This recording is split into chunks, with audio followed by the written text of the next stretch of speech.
yang pertama. Untuk kriteria sepsis yang terbaru adalah kriteria sepsis ketiga tahun 2016. Namun demikian, memang ada sebenarnya kriteria sepsis yang ketiga ini memunculkan banyak kontroversi karena batasan yang ditetapkan oleh kriteria sepsis 3 ini suatu batasan yang lebih bersifat pragmatis sebenarnya. Pragmatis, pasien disebut sepsis apabila memiliki prediksi morbiditas dan mortalitas yang tinggi, itu aja. Tetapi pada sepsis 3 ini tidak mempertimbangkan adanya source of infection, juga tanda-tanda inflamasi yang sesuai dengan patogenesis sepsis itu sendiri. Sepsis 3 atau sepsis yang terbaru itu setidaknya bisa menggunakan quick SOFA untuk penegakan definisi yang pertama, yaitu hanya membutuhkan misalnya penurunan kesadaran, kemudian adanya takikardi, kemudian adanya takipne. Jadi hanya dengan 3 itu maka terpenuhi quick SOFA. Maka pasien dengan quick SOFA yang sesuai 2 atau 3 lebih, maka itu sudah harus dikategorikan sebagai sepsis. Jadi agak lebih loose daripada batasan yang sebelumnya, sehingga kritisi dari batasan sepsis 3 ini adalah memang sama sekali tidak tampak perlunya mengetahui source of infection. Itu yang membedakan dengan kriteria BON sepsis 1 dan sepsis 2 tahun 2001. Sehingga ini memunculkan masalah pada pembuatan model ini, karena penurunan kesadaran pada tikus sulit diketahui, takikardi pada tikus juga sulit diukur dengan mudah, takipne juga sulit diukur karena respiratory rate dan heart rate dari tikus sama sekali berbeda dengan manusia. Sehingga yang kami kembali ke batasan sepsis yang klasik, yaitu dengan hanya menggunakan konsep bahwa suatu sepsis akan terjadi bila ada source infection dan timbulnya suatu sindroma SIRS. Sindroma SIRS bisa diwakili setidaknya 2 dari 4, yaitu adanya takikardi, takipne, peningkatan suhu, dan adanya leukositosis atau leukopenia yang bermakna, atau peningkatan dari step. Sehingga dengan menggunakan leukositosis dan demam itu bisa kita buat model yang sesuai, yang bisa kita definisikan sebagai sepsis. Sedangkan dengan menggunakan batasan sepsis yang baru sulit untuk digunakan untuk merancang suatu model yang bisa dengan mudah kita konversikan ke manusia. Itu jawaban saya yang pertama. Untuk yang kedua, rencana besar kami sampaikan di saran bahwa penelitian tentang inflamasi sistemik yang berujung yang paling berat adalah sepsis, ini sebenarnya bisa terjadi pada banyak penyakit, tidak hanya sepsis yang disebabkan bakterial, tapi bisa viral, bisa jamur, kemudian bisa karena parasit. Walaupun biasanya untuk viral dan untuk parasit tidak disebut sepsis, misalkan malaria itu disebabkan oleh parasit, klinisnya adalah sepsis, tapi tidak pernah memang disebut sepsis. Kemudian demam berdarah dengue itu ada SIRS, ada source of infection sebab viral, tapi juga tidak pernah disebut sepsis, tapi demam berdarah dengue. Artinya ada sindroma yang lain yang mungkin perlu dikaji juga. Tapi tentunya dengan temuan yang kami dapatkan dari model ini tentunya tidak bisa langsung diaplikasikan ke manusia.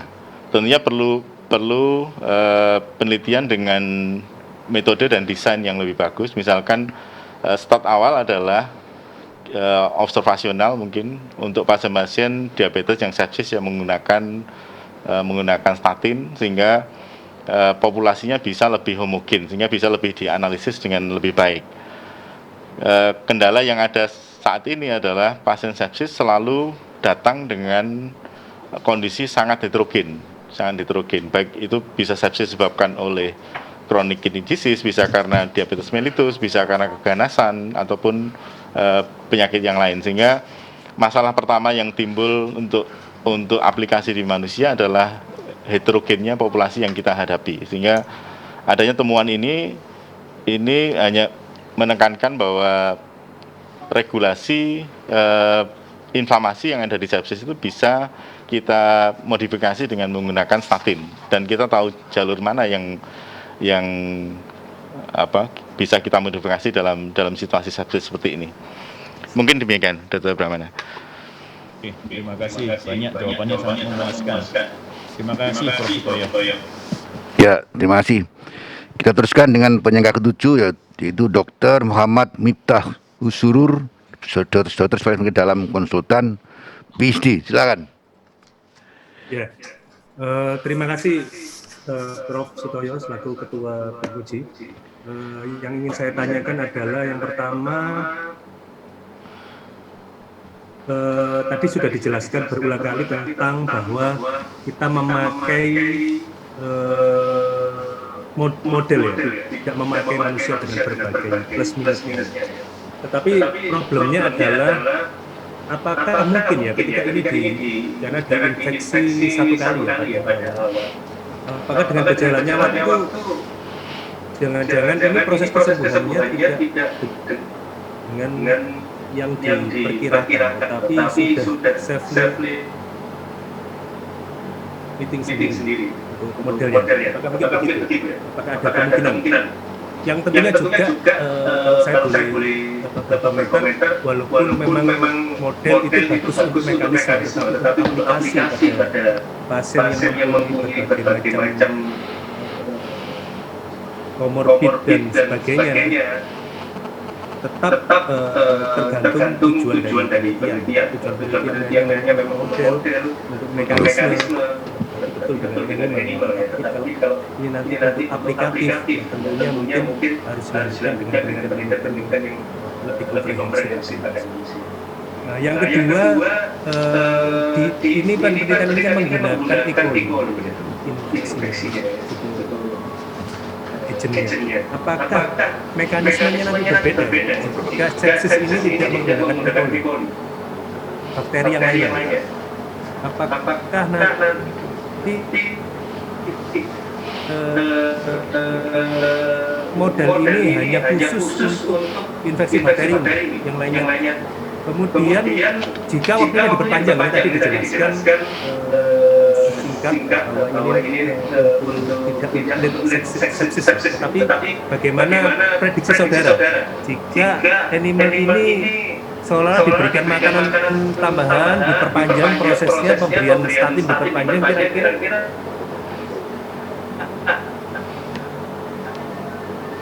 hasil bagaimana? Ya, terima kasih. Ya, terima kasih untuk Dr. Muhammad Miftah Usurur, SPPD, PhD. Yang pertama tentang model, apakah sebenarnya situasi model ini adalah self-limiting? Memang sebenarnya dalam memberikan induksi E. coli secara bolus intravena satu kali pada satu model, itu kita akan menghadapi situasi bahwa bisa saja pada tikus akan bisa mengatasi patogen yang beredar itu secara alamiah, karena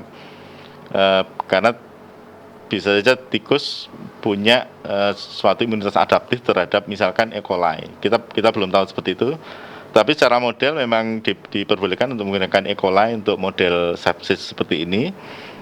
Kemudian dalam konteks pengamatan selama 36 jam, maka kalau kita lihat dari kelompok kontrol yang kami pakai juga pada kelompok X1, X3, maka kalau kita lihat selama pengamatan dari X1 sampai dengan X3, itu memang secara umum tidak ada perbaikan dari sitokin proinflamasi, walaupun memang ada peningkatan sitokin antiinflamasi IL-10.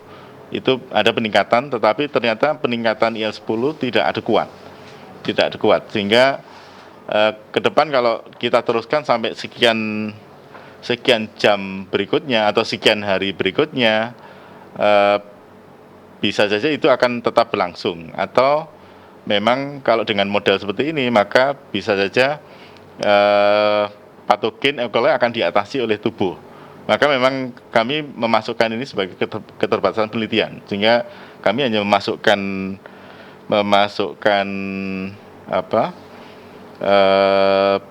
situasi penelitian ini sebagai suatu situasi sepsis dini sebenarnya, dan tidak menggambarkan situasi sepsis yang lebih lanjut.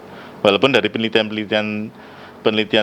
sebelumnya itu dalam pengamatan kelompok kontrol sepsis yang tidak diberi perlakuan, itu ternyata bisa bertahan berhari-hari dan sitokin proinflamasi yang terjadi juga tidak turun. Sehingga untuk mengetahui itu kita mungkin perlu model yang lebih panjang. Artinya biasa kita gunakan model-model yang memberikan patogen secara intravena secara kontinus maupun dengan menggunakan model peritonitis, yaitu kita lakukan adanya kebocoran dari usus, dan kebocoran itu secara mikro, sehingga tikus itu akan terinfeksi secara pelan-pelan selama berhari-hari, sehingga kondisi sepsis dipertahankan bisa dalam jangka waktu yang lebih lama. Itu sekaligus menjawab yang pertanyaan nomor 3. Untuk pertanyaan nomor 2, sepsis di sini dipakai adalah E. coli.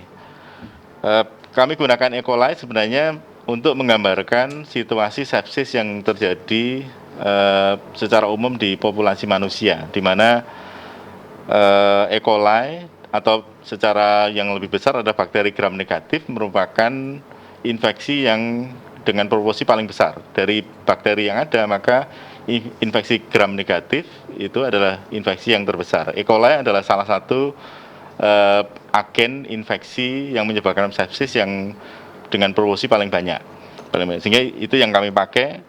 Kemudian apakah ini berbeda dengan apabila dipakai bakteri yang lain? Tentunya berbeda, karena pada E. coli itu ada komponen LPS ya. Itu salah satu komponen protein yang paling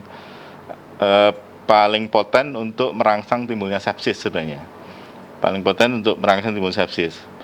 Bakteri yang lain juga memiliki karakter tersendiri, sehingga model dengan infeksi bakteri gram negatif bisa saja berbeda dengan bakteri gram positif, atau antar bakteri gram negatif bisa saja berbeda karakternya, sehingga dalam pembuatan model kita perlu memilih mana bakteri yang perlu kita pakai dan apa tujuan memakai bakteri itu. Dan itu juga bisa saja berbeda bila yang kita pakai adalah bukan bakteri juga. Maka mekanisme yang timbul tentunya akan berbeda, karena reseptor yang menangkap patogen yang beredar itu masing-masing bakteri dan masing-masing patogen ditangkap oleh reseptor berbeda, walaupun pada ujungnya bisa saja terjadi cetusan proinflamasi dan antiinflamasi yang hampir sama. Mungkin demikian yang bisa kami jawab, Dr. Miftah. Yes. Terima kasih Pak Ketua Sidang, jawaban dari Dr. Mustafa sangat memuaskan dan sangat detail. Ya, makasih. Kita teruskan dengan penyangga yang 8 ini, teman kita dari luar nih, dari ini penguji khusus katanya, yaitu Dr. Andes Haji Muhammad Adib, MA. Silakan Pak Adib, Pak Ustadz kita ini. Iya, silakan Pak Adib.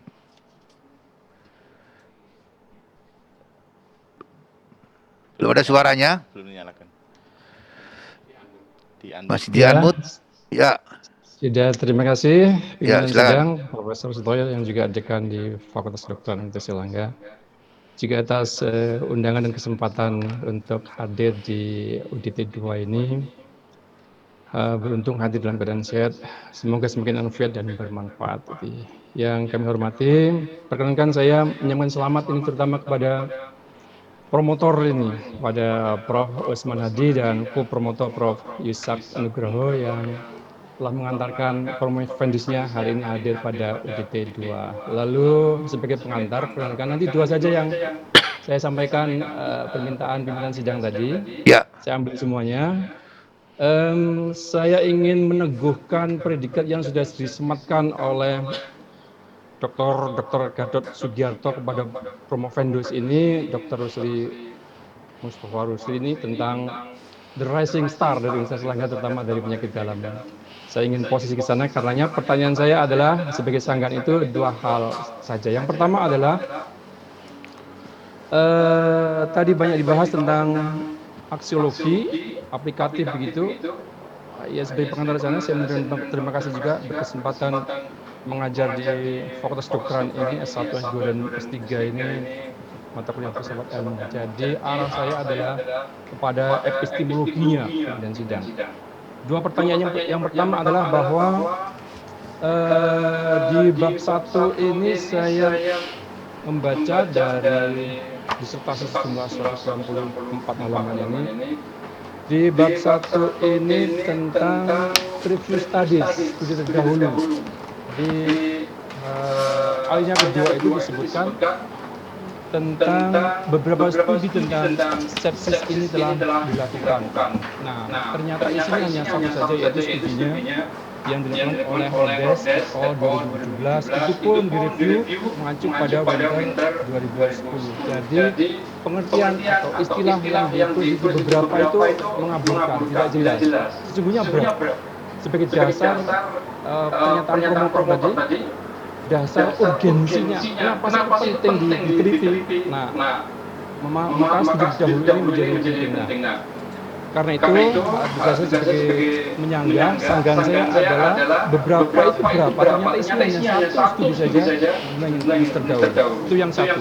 Nah, yang kedua, implikasi dari urgensi ini, ya, tentang studi studies itu adalah sebagai kajian selevel jenjang doktor ini merupakan perdebatan teoritis. Isinya diawali di sana. Oleh karena itu pertanyaan yang kedua, sanggahan yang kedua adalah tentang novelty atau kebaruan yang ditulis pada bab 6.7 di halaman 84 dan 85. 5 poin yang tadi yang dipresentasikan adalah menjelaskan bahwa pada hewan ya.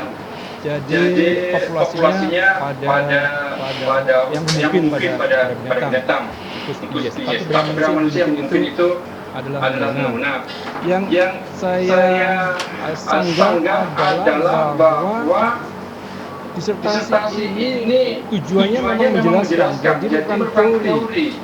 Levelnya disertasi itu adalah mana penjelasan apa yang dikonstruksi, dibongkar begitu ya dari penelitian yang lalu. Nah, ini tidak diekspresikan di dalam kebaruan. Jadi yang barunya gimana ketika membahas ini? Ya, tidak akademis, tidak berdasarkan akademis. Jadi disertasi itu levelnya adalah mendekonstruksi penjelasan sebelumnya dan juga merekonstruksi. Nah, ini yang tidak diekspor, ditulis secara eksplisit dalam disertasi. Saya kira 2 poin itu saja. Terima kasih. ya, makasih. Terima kasih Pak Adib. Pertanyaannya cukup berat. Untuk pertanyaan pertama tentang referensi yang kami pakai, kami menggunakan Rhodes. Memang karena memang ada cukup banyak penelitian tentang sepsis, rasanya hampir setiap tahun atau setiap bulan akan ada penelitian seperti itu, maka memang pada awalnya kami memang menggunakan ini, kami ambil langsung review, dan kami masukkan beberapa studi itu sebenarnya adalah kajian yang ada di review itu, Pak Adib. Jadi bukan kami mencantumkan seluruh studi yang menyebutkan tentang sepsis, karena memang cukup banyak dan angkanya juga conflicting juga. Jadi karena kendala dalam mendiagnosis sepsis itu adalah yang pertama adalah tentang definisi yang dipakai. Itu saja sudah conflicting semua. Jadi akhirnya kami putuskan untuk memakai suatu review yang cukup baru dan bisa mewakili situasi yang ada. Dan kenyataannya memang sebenarnya sepsis itu adalah penyakit yang memang sehari-hari kami hadapi sebenarnya. Terutama di penyakit dalam, hampir semua pasien yang meninggal itu diagnosisnya adalah sepsis, selain dari gagal jantung dan sebagainya. Jadi mungkin itu yang bisa kami sampaikan untuk yang pertama. Sedangkan untuk pertanyaan yang kedua tentang mendekonstruksi dari teori yang lama, dari beberapa temuan baru yang kami masukkan ini beberapa memang hanya menjelaskan atau menegaskan temuan lama secara lebih detail. Artinya dalam asumsi yang lama kita tahu bahwa dalam kondisi sepsis atau cetusan akibat timbulnya patogen di dalam tubuh itu akan secara langsung memunculkan segala protein dan sitokin yang ada. HMGB1 akan muncul secara langsung dan sebagainya. Tetapi kalau kita lihat ternyata ada beberapa hal yang bisa kita temui. Ternyata bahwa dengan model seperti ini HMGB1 tidak bisa naik secara bagus. Kemudian asumsi awal bahwa statin itu akan berperan dalam antiinflamasi. Ternyata memang statin itu meningkatkan sitokin antiinflamasi. Tetapi kemudian di breakdown pada jam-jam berikutnya ternyata statin tidak meningkatkan antiinflamasi, tapi malah menurunkan sebenarnya. Tampak IL-10 itu turun, bukan malah naik. Maka itu adalah titik-titik di mana kami anggap sebagai temuan baru yang lebih menegaskan bahwa kita tidak bisa menggunakan statin itu sebagai ANSYS sebagai antiinflamasi, tetapi kita harus memahami statin itu sebagai suatu agen atau obat yang memperbaiki kondisi proinflamasi. Jadi kita memperbaiki kondisi proinflamasi sehingga antiinflamasi itu bisa mengimbangi dengan baik. Sehingga harapannya adalah model atau pasien menjadi lebih mudah dikendalikan kondisi klinisnya. Mungkin demikian jawaban yang bisa saya sampaikan, Pak Adib. Terima kasih, Pak Windows. Terima kasih kepada pimpinan sidang. Saya kembalikan memuaskan jawabannya. Terima kasih, Pak Adib. Kita teruskan dengan penanya ke-9 yaitu Profesor Dr. Ketut Sudiana. Silakan, Pak Ketut. Prof. Ketut.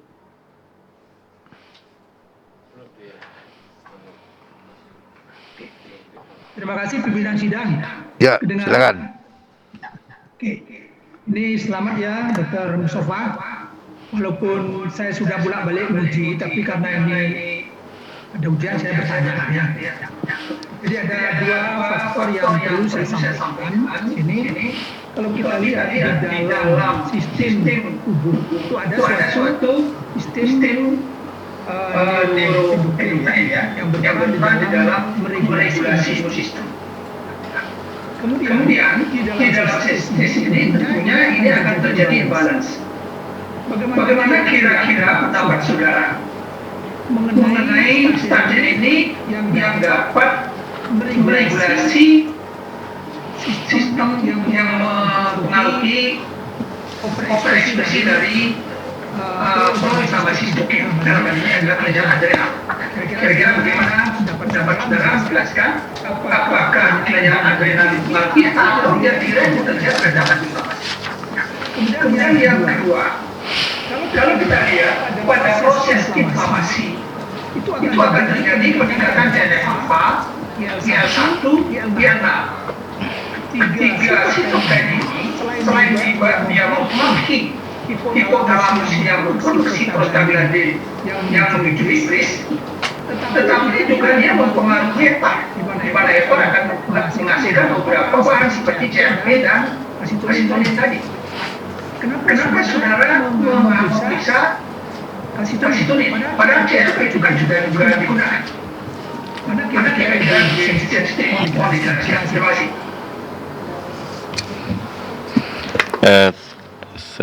Terima kasih Profesor Dr. Ike Sudiana, MSI.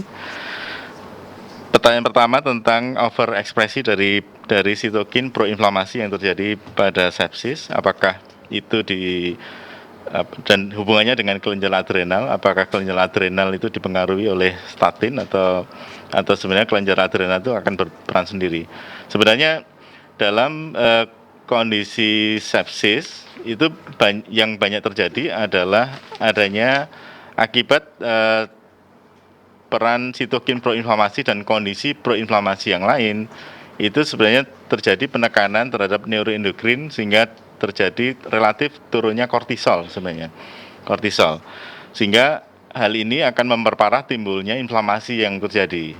Pada zaman dahulu sempat ada wacana bahwa untuk mengatasi hal ini itu perlu diberikan tambahan kortison untuk membantu tubuh agar kortisol meningkat sehingga bisa mengatasi kondisi inflamasi. Tapi ini juga masih conflicting juga sampai sekarang dan penggunaan steroid, kortison dan sebagainya masih belum secara baku. Tetapi ada beberapa panduan sepsis yang memperbolehkan untuk menggunakan steroid untuk membantu HPA aksis yang ada sebagai fungsi neuroendokin itu. Statin tentunya kita harapkan kalau statin bisa berperan, maka ini akan bisa membantu kelenjar adrenal untuk menstimulasi timbulnya hormon kortison yang bisa adekuat untuk mengatasi sepsis ini. Itu yang dari jawaban dari pertanyaan pertama. Jawaban yang dari pertanyaan kedua, kondisi proinflamasi dapat merangsang hepar untuk memunculkan banyak protein, terutama yang disebut acute phase protein. Di antara acute phase protein itu ada dua yang sering kita pakai di situasi klinik, yaitu CRP dan procalcitonin. Dua-duanya secara rutin kita pakai, dan keduanya bisa dipakai untuk banyak kepentingan sebenarnya. Tidak hanya sepsis, tapi kepentingan inflamasi yang lain. Dan itu diperankan oleh CRP. Jadi kalau kita ingin mengetahui inflamasi secara umum, maka kita gunakan CRP. Apabila kita ingin mengetahui inflamasi yang lebih kecil, maka kita gunakan HS CRP, high sensitivity CRP, terutama untuk kasus-kasus kardiak, kasus-kasus iskemi dan sebagainya, karena CRP yang muncul tidak terlalu tinggi, maka perlu akurasi yang dengan sensitivitas lebih tinggi.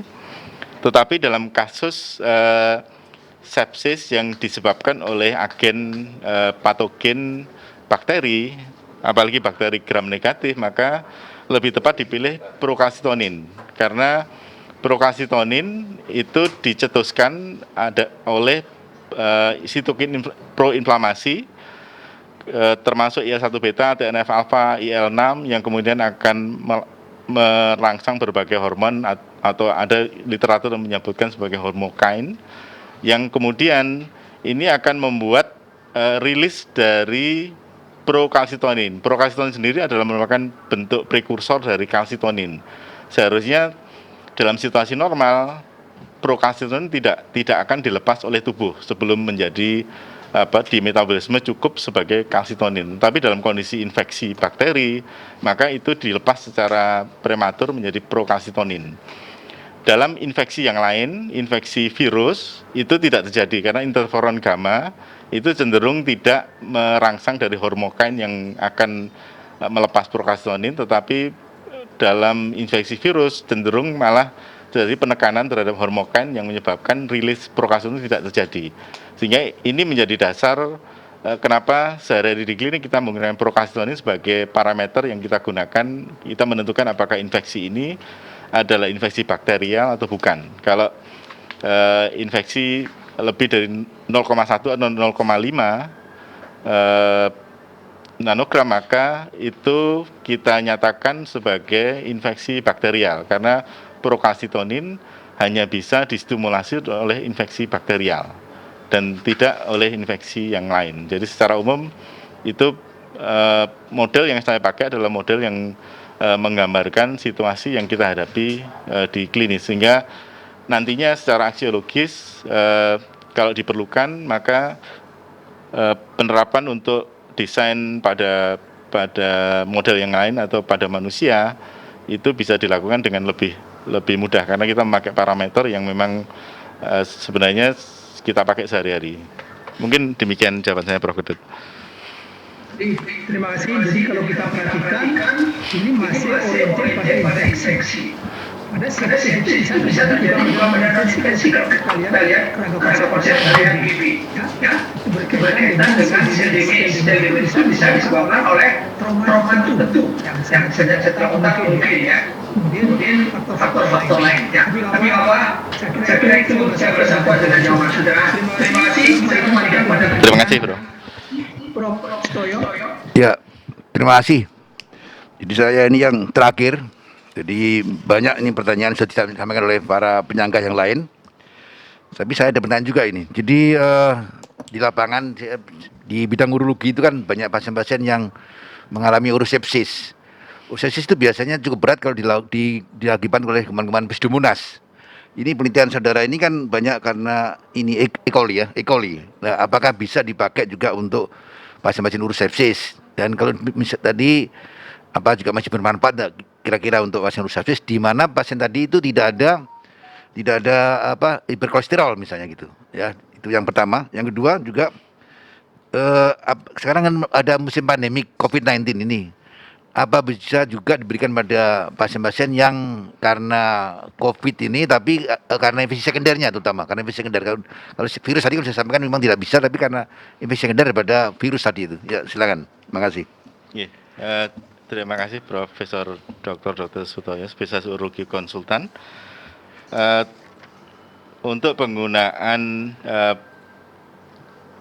hasil dari penelitian kami untuk kasus urosepsis yang terutama Pseudomonas, sebenarnya Pseudomonas dan E. coli itu dari kelompok spektrum yang sama, yaitu gram negatif, tetapi memang sebenarnya E. coli jauh lebih poten daripada Pseudomonas untuk menimbulkan sepsis, karena pada E. coli itu ada komponen LPS yang hampir selalu menyebabkan sepsis berat bila terjadi pada pasien.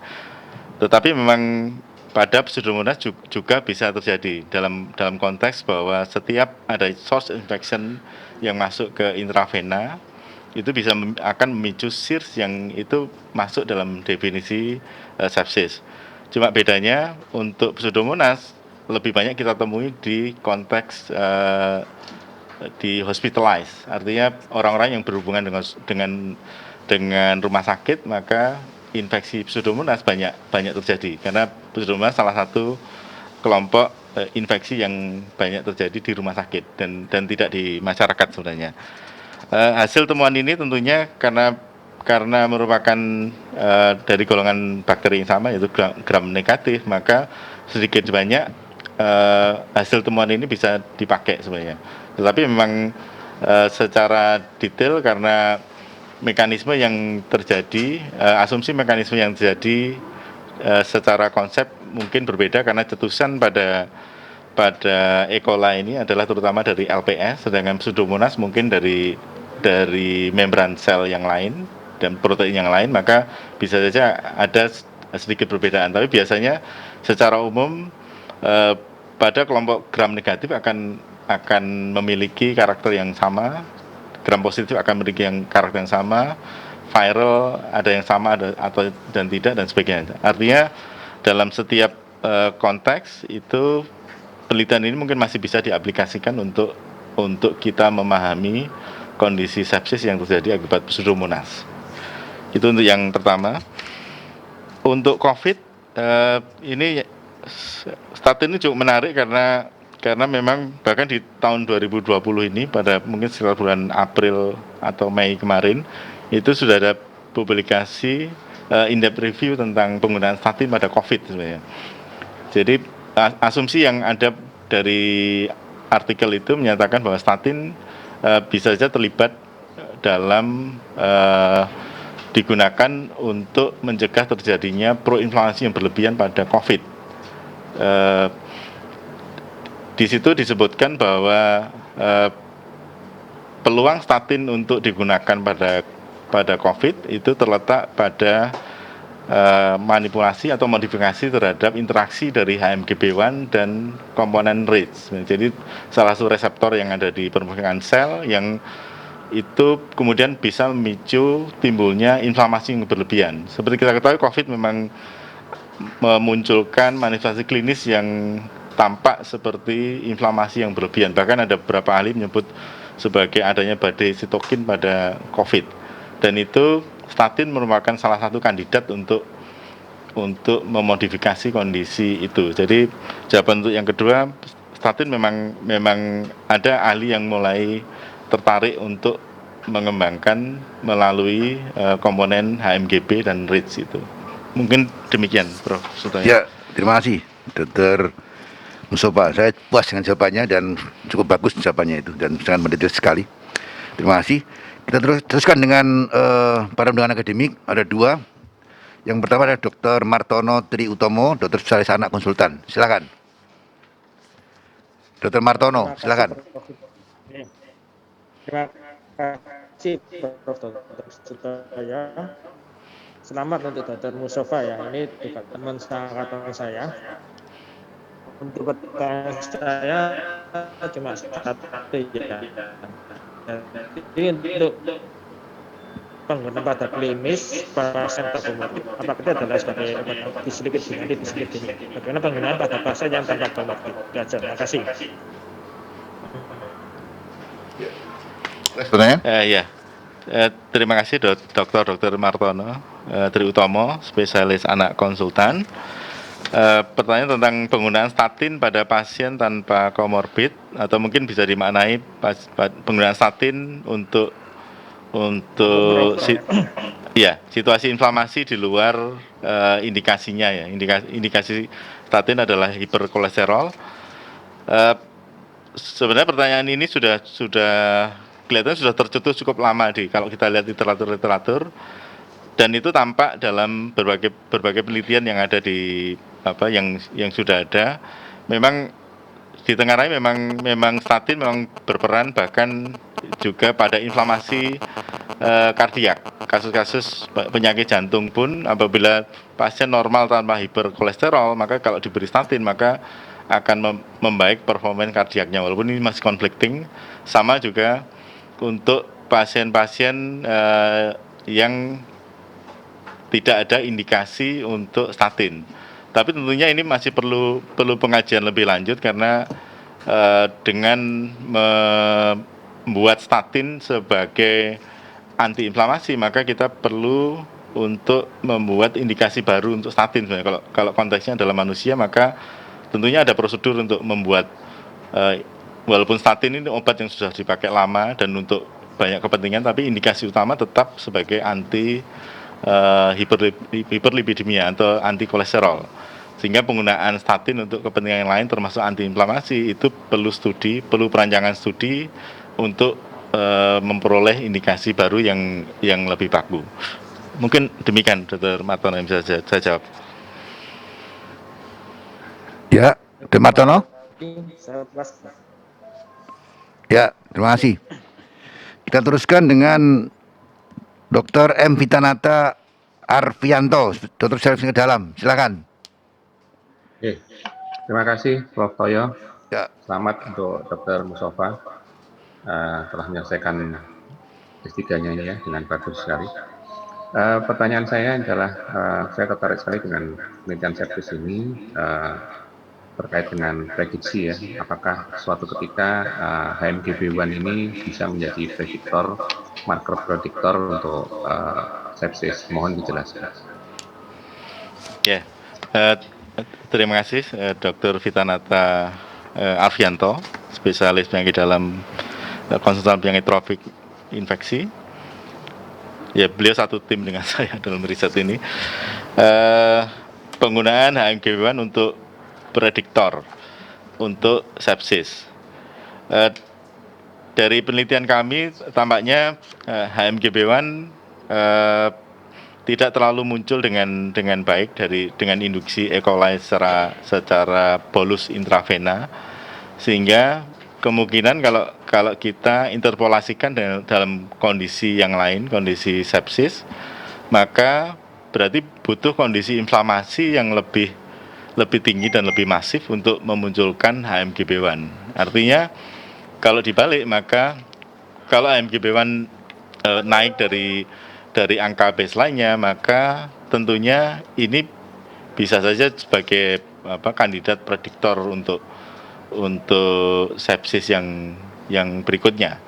Tentunya kita harus bisa menyingkirkan, karena HMGB1 diproduksi oleh banyak sel, maka kita harus bisa lebih menspesifikasikan HMGB1 dalam kondisi apa yang bisa naik dengan yang bisa kita gunakan sebagai prediktor. Mungkin demikian, Dr. Witanata. Ya, terima kasih jawabannya Dr. Mustafa. Saya puas sekali. Oke, nuwun. Ya, terima kasih. Saya kembalikan kepada Prof. Toyo. Ya, terima kasih. Sidang ujian akhir terbuka yang saya hormati, waktu ujian sudah berakhir. Kami akan melakukan rapat yudisium untuk menentukan hasil ujian hari ini, dan kami mohon Prof. Indus bisa memberikan ruangan.